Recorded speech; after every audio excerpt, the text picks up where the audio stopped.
শুরুতেই একটা প্রশ্ন, তুমি কি কখনো এমন কোনো জায়গায় গিয়েছো যেখানে ঢোকার পর মনে হয়েছে আমি এখানে আগে এসেছি, কিন্তু তুমি আসোনি? হ্যাঁ, ঠিক সেই রকম অনুভূতি। এই গল্পটা ঠিক সেখান থেকেই শুরু, কারণ জিনের গল্পে সবসময় এমন জায়গায় বেছে নেওয়া হয়। কেন? Because why not double down? রাতটা খুব শান্ত ছিল। সায়েম তখন দরজার সামনে দাঁড়িয়ে। দরজার উপরে একটা পুরনো বোর্ড ঝুলছে। অক্ষরগুলো এত পুরনো যে মনে হয় শব্দগুলো ক্লান্ত। বোর্ডে লেখা ফেরামখানা। এই ফেরামখানা জিনিসটা আসলে কি?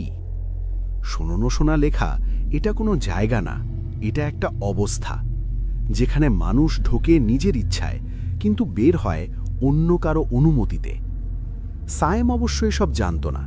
সে শুধু জানত তার মাথাটা ভয়ানক ব্যথা করছে।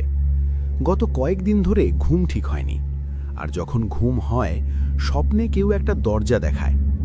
দরজার ওপরে একই নাম, ফেরামখানা। ভাই, ঢুকবো? পেছন থেকে রাহাতের গলা। রাহাত এমন একজন মানুষ যাকে সবাই ভালো ছেলে বলে। অবশ্যই, কারণ ভালো ছেলেরা সাধারণত সবচেয়ে খারাপ জায়গায় আগে ঢোকে। সায়েম কিছু না বলে দরজায় হাত রাখে। হাতটা রাখার সাথে সাথে ধাতব ঠান্ডা একটা শিরশিরে অনুভূতি বুক পর্যন্ত উঠে আসে। দরজাটা নিজে থেকেই খুলে যায়। কোনো শব্দ নেই, নাটকীয়তা 0, ভয় 100।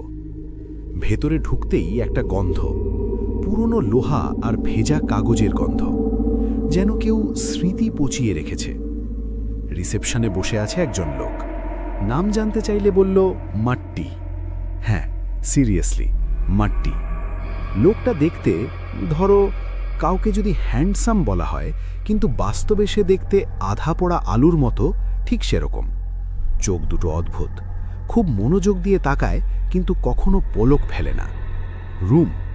মাট্টি জিজ্ঞেস করে। সায়েম মাথা নাড়ে। চাবি এগিয়ে দেয় মাট্টি। চাবিতে কোনো নম্বর নেই, শুধু একটা শব্দ খোদাই করা, থাকো। রাহাত হেসে ফেলে। কি আজব জায়গা রে! রুমটা খুব সাধারণ, অতি সাধারণ।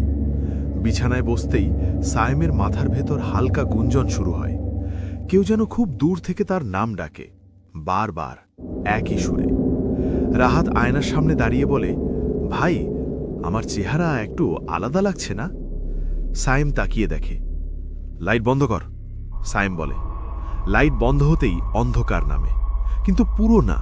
অন্ধকারের ভেতরেও কিছু একটা দেখা যায়, যেমন দেয়ালে আঁচড়, নখের আঁচড়।